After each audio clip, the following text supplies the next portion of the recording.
Good morning, everyone. This is First Lieutenant Aguilar. This is your video briefing of April BA. I'll just be utilizing the CONOP. I know a lot of you are very busy. You live busy lives, so hopefully instead of just reading all this, if you don't have the time, you at least watch this video or listen to this video.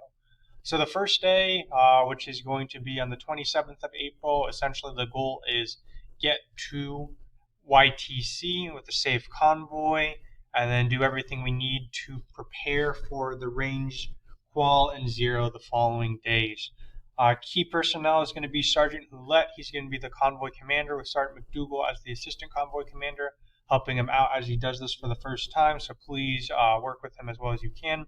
Additionally, we're going to have Sergeant Torgerson be working with Specialist Lee from headquarters to ensure that we have radios. We need radios at every single CBT that has a mount for those radios. That is imperative, so let's make sure we get that done, okay? Additionally, we have the Tracer class at 1500. We'll only have Specialist Ferguson is going to be the Tracer class representative, but everyone else, once we arrive on ground, basically prepare to do range operations the next day.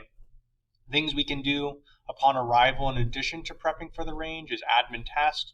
Staff Sergeant Tran sent out a list. We have the admin list right here of all admin items that need to be done if they were not done already. Yes, so that's essentially what we're going to be doing on that day. Convoy manifest is right here. There's obviously going to be some changes based off of people who are here or who are not here. We'll do our best to work with Sergeant Abelson to publish that out as soon as possible upon arrival tomorrow in the morning. However, the convoy manifest will look very, very similar to the one listed right here and under the vehicle section. So for the range days, they're going to both look somewhat similar. For the first day, we're going to have wake up at around 0530, depending on what First Sergeant says, but that's what the game plan is right now. We're going to SP to the ranges pretty early due to the fact that we do have a lot of daylight this time around as opposed to November, hoping for the ranges to go hot at 8:15. Now, range 1 is going to go hot first, which is the 0 range, and it's at that range we're going to front load 249 shooters. So if you're going to be shooting the 249, which I'll show you how to figure out which weapon system you're shooting at the drill in a bit, you're going to be going first at this range. Whereas if you're an M4 shooter, especially an M4 priority shooter, which I'll show you how to determine if you are that or not, you're going to be going after the 249 shooters.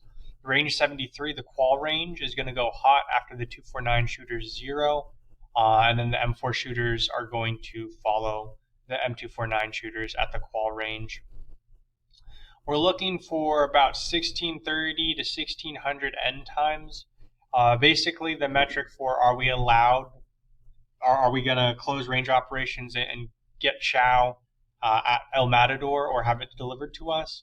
If we are able to qualify or at least use up all of our ammo for our 249 shooters, and we get through at least 25% of our priority M4 qual shooters on day 1, the 28th of April, we will end operations that day early, and then we'll go to El Matador to eat food. If not, then we'll have the food shipped out to us.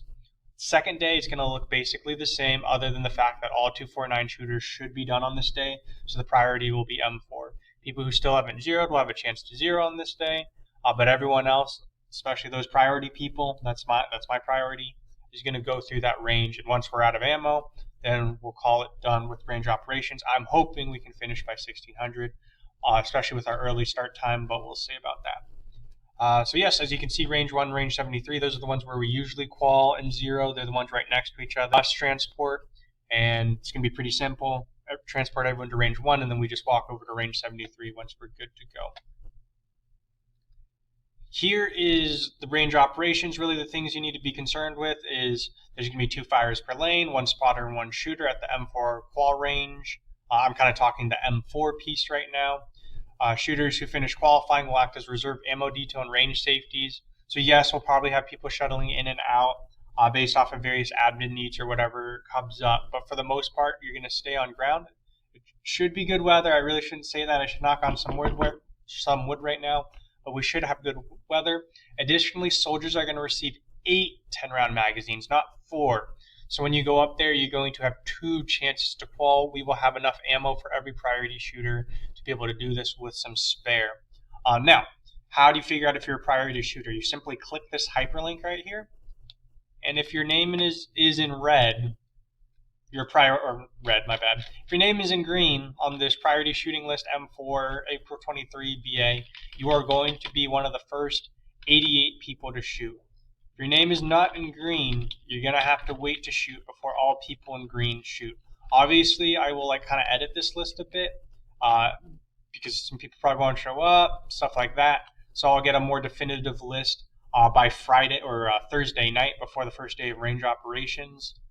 So we know that so we know basically the firing order. Right now, it's looking like these 88 people in green are going to be firing first. They have priority on the M4 ammo.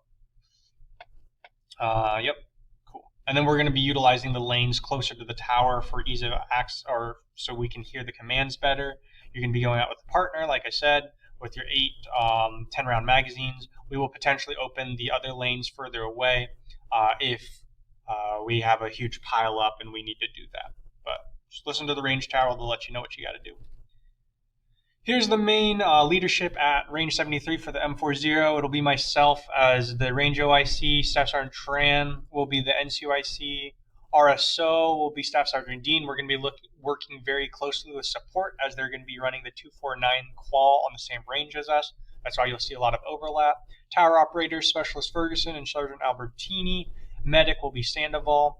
Range safeties, I listed people, but basically be ready to be a range safety at all time because we'll be calling you up to give the people relief. But starting off, we'll have Sergeant Key and Sergeant Wells from our platoon acting as range safeties. CBT with radio. Sergeant Curry is going to be the RSO, or RTO, and you will go to him if you ever need to leave the range or enter the range. I'll say that again. If you ever need to leave the range or enter the range, go through Sergeant Curry because he's going to be the one keeping the head count and kind of keeping everything organized. He'll be kind of the choke point for entering or exiting the range. Ammo handlers, we currently have Sergeant Fry, but hopefully we get someone else to do that. Ammo point NCO will be Staff Sergeant Barrick, and the Kazovac will be utilizing an MTV from support with Sergeant Newton as the driver. For the 249 range, I won't go as in-depth on this just because there's only like 8 of you that this concerns. But essentially, you're just going to be following Lieutenant Abel's direction, and he'll be running the range. It should be pretty simple as there's only like 12 of you total. To know if you're actually on this range, there's the leadership for the range, which is the same. But if you need to know if you're shooting a 249, if your name is on the screen right now, then you're shooting the 249 and you're not shooting the M4 this weekend. So there you go. I'll leave it on there for a bit, but of course you can always pause. All right, and then the return journey is pretty simple. We're going to wake up early so that we can convoy and get home as soon as possible. And then obviously recovery operations, counselings, SI inventory, turn-in, admin wrap-up, PMCS, AAR, remedial, PMI, NCOERs, that kind of thing. Convoy going up will look basically the same as the convoy coming back. Yeah, I'm trying to think if I'm forgetting anything, but that seems to be about everything. Again, focus is qualling, making sure that you qual if you're on those priority lists, either on the M4 or on the 249. Assisting operations, if you're not on any list, to help out to make sure everything runs smoothly. We'll have spare ammo, at least a little bit, so you can try to get a qual after all the priority shooters. And then the big concern for me this weekend, with every range weekend, is safety, right? This is the one weekend where things can get kind of dangerous with live ammunition. So even though we're just doing an M4 qual, M249 qual, we've done this a million times, make sure that you listen to the directions of the RSO. You're all safeties out there. I'm sure they're going to say this in their brief, but you're all safeties out there. So make sure you keep it safe. We'll try to be efficient. We'll try to get everything done in a timely manner to try to make this weekend flow very easily with good communication. Thank you for your time. Let me know if you have any questions. Goodbye for now.